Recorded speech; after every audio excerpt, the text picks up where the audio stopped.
대한민국의 승자의 저주가 내려졌습니다. 연일 대박 행진을 이어가던 한국 방산 시장에 숨어있던 복병이 튀어나온 건데요. 심지어 일각에서는 이럴 게 아니라 폴란드발 방산 수출까지 계약 상황을 되짚어봐야 한다는 불안감이 번지고 있습니다. 바로 이집트 때문입니다. 폴란드발 방산 수출이 총액 50조 원을 기록한 것도 모자라 아직도 추가적인 무기체계 도입이 논의 중이다 보니 많은 분이 2022년 방산 수출 호황이 폴란드에서 비롯되었다고 생각하시는데요. 하지만 사실 한국 방산 수출 호황의 포문을 연 건 이집트였습니다. 지난 2월 3일 한국과 이집트는 K9 자주포와 K10 탄약 운반 장갑차 등을 포함한 2조 원대 규모의 K9 패키지 수출 계약을 체결했는데요. 워낙 굵직한 방산 계약이 줄줄이 터지는 지금에 와서야 소규모 계약처럼 보이지만 당시만 하더라도 이 계약이 갖는 의미는 상상 이상이었습니다.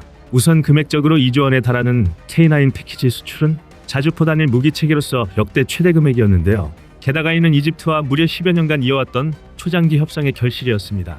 다시 말해 10년 만에 역대 최고 금액의 K9 수출이라는 쾌거를 이룩한 건데요. 군사 전문가들 또한 이로 인해 한국과 이집트 간의 방산 협력이 새로운 전환점을 맞이했다고 평가할 정도였습니다. 그런데 여기서 끝이 아닙니다. 이집트의 K9 도입은 물질적인 부분 이외에도 장기적으로 상당한 정치적 이득이었습니다. 그도 그럴 게 이집트의 수출을 성공하면서 마침내 아프리카 대륙 최초로 K9이 입성하게 되었습니다. 그리고 이는 곧 아시아, 유럽, 오세아니아에 더해 아프리카까지 K9 자주포를 운용하게 된 건데요.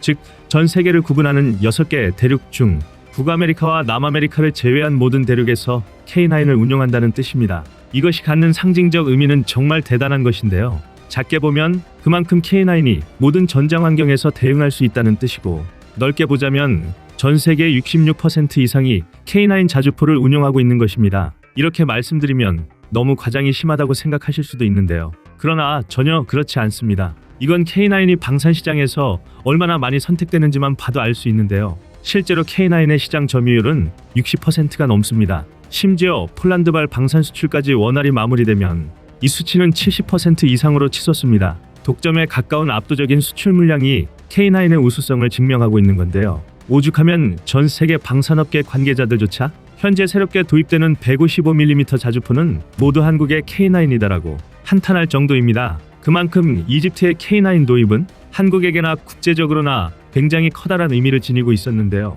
그런데 이런 중차대한 이집트 방산 수출이 뜻하지 않은 암초를 만났습니다. 최근 이집트와 올해 초 계약이 성사되었음에도 아직 수출 계약 발효가 진행되지 않았다는 사실이 밝혀진 건데요. 쉽게 말해 10개월 가까이 된 지금까지 선수금도 받지 못한 것입니다. 도대체 왜 이런 일이 생긴 것인지 의문이 드는데요. 게다가 이는 최악의 방산 계약으로 한국의 뒤통수를 친 인도네시아와 놀랍도록 닮아 있습니다. 지난 2019년 대우조선해양과 인니는 2차 잠수함 건조 계약을 체결한 일이 있는데요. 그런데 인니는 도입한 지 40년도 넘은 고물 잠수함이 한국에서 창정비를 받은 후 침몰했다는 말도 안 되는 핑계로 선수금 납부를 차일피일 미루고 있습니다. 그리고 이로 인해 대우조선해양은 앉은 자리에서 900억을 날릴 처지에 놓였습니다. 오랜 방위 산업 파트너였던 인니를 믿고 이례적으로 주요 자재를 먼저 구매한 탓인데요. 상황이 이렇다 보니 이집트에도 뒤통수를 맞는 것 아닌가 하는 불안감이 들 수밖에 없는 것입니다. 바로 이런 이유로 일각에서 한국 방산업계의 승자의 저주가 내려졌다는 악의적인 소문이 돌고 있는 건데요. 한국이 10년을 공들인 이집트와의 계약 체결에 상황을 냉철히 파악하지 못하고 무턱대고 K9을 추가 생산하다가 막심한 손해를 보게 되었다는 것입니다. 그러나 이런 일부의 주장과 다르게 이집트 K9 수출 계약의 고삐는 한국이 쥐고 있습니다. 보통 방산 계약이 양국의 협의로 서명되고 효과를 발휘하기 위해선 먼저 진행되어야 할 사안이 있는데요.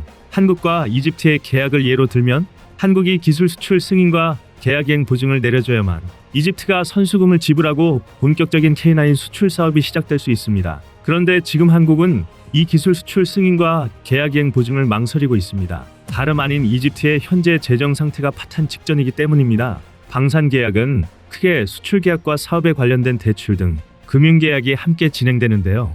금융 계약은 보통 선수금을 제외한 금액에 대해 이루어지며 이집트의 경우 한국수출입은행에서 계약 금액의 80%를 대출해 주기로 했습니다. 즉 금액으로 따지면 이집트가 선수금으로 4천억 원을 지불하고 나머지 1조 6천억 원은 한국의 대출을 받아 지불한다는 건데요. 말이 어렵고 금액이 커서 그렇지 일반적으로 차나 집을 살 때 전부 현찰로 사는 게 아니라 은행의 대출을 받아 구매하는 것과 비슷합니다. 이런 금융계약은 한국뿐만이 아니라 많은 나라들이 대규모 방산 수출 사업에서 사용하는 방식인데요. 일례로 폴란드도 2007년 F-16을 도입할 때 15년 장기 상환으로 미국과 38억 달러 규모의 금융계약을 맺었습니다. 현재 환율로 치면 5조 2,400억 원이 넘는 돈을 대출받아 전투기를 도입한 셈입니다. 게다가 라팔처럼 아예 프랑스의 대출을 세일즈 포인트로 잡는 전투기도 있습니다.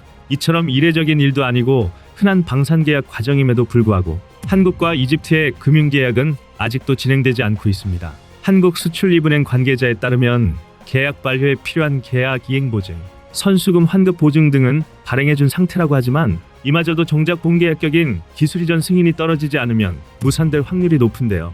한국에서 2조 원 규모인데다 방산 시장에서 상당한 이점을 확보할 수 있는 K9 이집트 수출 계약에 고삐를 쥐고 일부러 결정을 보류하고 있는 것입니다. 아주 냉정한 판단으로 갑의 위치를 철저히 활용하고 있는 건데요. 이는 앞서 말했듯이 현재 이집트의 재정 상태 때문입니다. 쉽게 말해 이집트의 신용 등급이 도저히 대출금을 갚을 수 있을 것처럼 보이지 않는다는 것이죠. 그도 그럴 게 지금 이집트는 외환위기로 국가부도의 문턱에 놓여 있습니다. 1997년 대한민국을 강타했던 IMF를 기억하시는 분들이라면 왜 한국이 결정을 보류하고 있는지 대번 눈치채셨을 텐데요. 한국이 막대한 물질적, 정치적 이득을 눈앞에 두고도 망설일 수밖에 없는 이유가 있는 것입니다. 실제로 현재 다양한 지표들이 이집트의 부도를 경고하고 있습니다. 먼저 가장 눈에 띄는 지표인 환율은 1달러에 24파운드까지 폭등했습니다. 올해 초 이집트 달러 환율이 15파운드 언저리였다는 걸 생각하면 1년도 안 되는 시간 사이에 무려 1.6배가 오른 건데요. 이에 따라 이집트 내부의 물가 상승률은 18%나 치솟으면서 극심한 인플레이션을 일으켰습니다. 그리고 특히 식료품 가격의 상승률이 심각한 수준인데요. 10월 기준 23.9%나 상승하면서 대부분의 국민이 기아 상태에 직면했습니다. 도저히 정상적으로 사회가 굴러갈 수 없는 것입니다. 이뿐만이 아닙니다. 이집트는 상하수도 요금을 50%나 인상했고 전기요금은 42%, 연료 가격을 50%나 인상하면서 분노한 국민들이 총리를 끌어내리기까지 했습니다. 정말 문자 그대로 나라 자체가 막장으로 치닫고 있는 건데요. 이집트의 경제가 이렇게까지 최악이 된 이유는 코로나와 우크라이나 전쟁에 있습니다. 코로나가 본격화되기 전인 2019년을 기준으로 이집트는 GDP의 12%를 관광업에 의존했습니다. 그런데 덜컥 코로나 사태가 터지면서 관광업 수입이 70% 이상 감소했는데요. 그래도 코로나가 끝나면서 그나마 숨통이 트이고 있었지만 이번엔 우크라이나 전쟁이 터지고 말았습니다.